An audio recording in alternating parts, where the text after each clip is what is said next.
ભુસાઈના સંજોગનગર વિસ્તારમાં આવેલ ખોજા ચોક નજીક એક રહેણાંક મકાનમાં કેટલાક શખ્સે અંગત અદાવતમાં કેમિકલ પદાર્થ ફેંકી ઘરને સળગાવી નાખતા ઘરવકરી સહિત આખું ઘર બળી ખાક થયું। આ સમગ્ર મામલે પોલીસ તપાસ હાથ ધરી છે। સહીના સંજોગનગરમાં ગત મોડી સાંજે ખોજા ચોકમાં આવેલ એક રહેણાંક મકાનમાં કેટલાક શખ્સો જ્વલનશીલ પદાર્થ સાથે ધસી આવ્યા અને મકાનને જાણે બ્લાસ્ટ કર્યો હોય તેમ ધડાકા સાથે ચીજવસ્તુ બળી ખાક થઈ। આ સમગ્ર મામલે મકાનના માલિક ફરીદાબેન અજાડિયાએ કહ્યું કે કેટલાક શખ્સો અચાનક અમારા ઘર પર ધસી આવ્યા અને આજુબાજુના લોકોને ધાકધમકી કરી અમારા ઘર ઉપર ડબ્બામાં ભરેલ જ્વલનશીલ પદાર્થ ફેંકી નાસી ગયા હતા। આ જ્વલનશીલ પદાર્થ ફેંક્યા બાદ અચાનક ધડાકો થયો અને એકાએક ઘર સળગી ઉઠ્યું। આ બનાવની જાણ આસપાસના લોકોને થતાં દોડી આવ્યા અને આજુબાજુમાં આવેલ પાણીના પ્લાન્ટમાંથી આગ બુઝાવવાનો પ્રયત્ન કર્યો। આ મામલે ફરીદાબેન અજાડિયાએ પોલીસ મથકમાં ફરિયાદ કરી છે અને આ બનાવના કસૂરવાર શખ્સ સામે કાયદેસરની કાર્યવાહી કરવા માંગ કરી છે। મારું નામ ફરીદાબેન દાઉદ અજરિયા। ખાસ કરીને વાત કરવામાં આવે તો તમારા ઘરમાં કેમિકલથી બ્લાસ્ટ કરવામાં આવે છે, શું છે હકીકત? એ સાહેબ મને નથી ખબર, એ અમારા સગા જ છે, છોકરાઓનું જે હોય તે બરોબર ને, પણ મારા ઘરે આવી ને મારા છોકરાને મારવાની કોશિશ કરી। એટલે એ એમડી ના નશામાં હતા ફૂલ। એ લોકો વેચે પણ છે, ચીટિંગો કરે છે, બધું કરે છે। મારો એકનો એક દીકરો છે, એ ભલે જે બે માં બનાવ બન્યો હોય આવીને મારા ઘરમાં બ્લાસ્ટ કરી ગયા। એ તો માણસ કે અલ્લાહની મહેરબાની મારા ઘરમાં કોઈ નતો। કોઈ પણ હોય તો મારા છોકરાઓને, મારી છોકરીઓને, મારી પોતરી છે, મારી વહુ છે, હું છું, એમાં અમને નુકસાન થાય તો એમડી ના નશામાં અમે ક્યાં જઈએ? મારો દીકરો એકનો એક છે, એને કઈ કરી નાખે તો હું કોના પગ ચાલું? હું કોને કહું? હું ક્યાં જાઉં સાહેબ? મને બહુ બીક લાગે છે। હવે મારો એક દીકરો હાલે મારો મર્ડર માં ચાલ્યો ગયો છે સાહેબ, એકનો એક મારો દીકરો છે, હું ક્યાં જાઉં?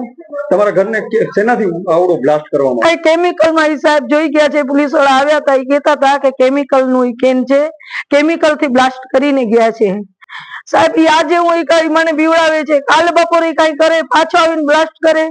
હું ગરીબ ભાઈ છું, મારો શું થાય? મારો કોઈ કમાવા વાળો નથી, હું ક્યાં જાઉં? તંત્ર પાસે શું માંગ છે? તંત્ર કને હું રાતે ફરિયાદ લખાવી હતી, અત્યારે હું ગઈ તો એ મને એમ કીધું કે બેન 3 ઉપર ફરિયાદ કરી છે તો હાલે તમે 3 ઉપર જ કરો। તો મેં કીધું કે સાહેબ મારા ઘરે જે આવ્યા હોય કે પી પ્રાઇમ થી એનો બાપ ત્યાં બેઠો હતો પોલીસ સ્ટેશનમાં, તો એનો બાપ એ સમજી લો કે ત્યાં બેઠો હતો, છોકરાઓ અહીંયા આવીને બધું કરી ગયા। હાલમાં કૂતરાને તલવાર એવી મારી છે, કૂતરો હાજર છે, એવી પોઝિશનમાં આવીને મારો દીકરો હાથે લાગે એ લોકોને તો એ કેટલા ટુકડા કરે મારા છોકરાના, બરાબર ને? હું તો મારા સીધું છે, મારા ઘરમાં મારો વર નથી, મારો છોરો એક મરી ગયો, એક હું બાઈ રહું છું। એ મારે મને ન્યાય કપે પોલીસ આગને કઈ રીતે કાબુમાં લેવામાં આવી? આગમાં પડોશી, હું ઘરે નથી, મને ફોન આવ્યો તારા ઘરમાં આગ લાગી ગઈ છે। આ બધા પ્લાન્ટ છે બાજુમાં ફેજલભાઈ નો, એ લોકો બધા ઉપર ચડીને બાઇક થી ના ઘર ને બધા પડોશી આગ માન ઉજાવી છે। મારા દિયર નું ઘર છે, એ લોકોના ઘરમાં આગ ગઈ। મારા ઘરમાં બાજુમાં ગેસ નો બાટલો તો એ તો ન ફૂટ્યો તો પડોશી ને કે બધા આખો મારો એરિયો બધો બીએ છે।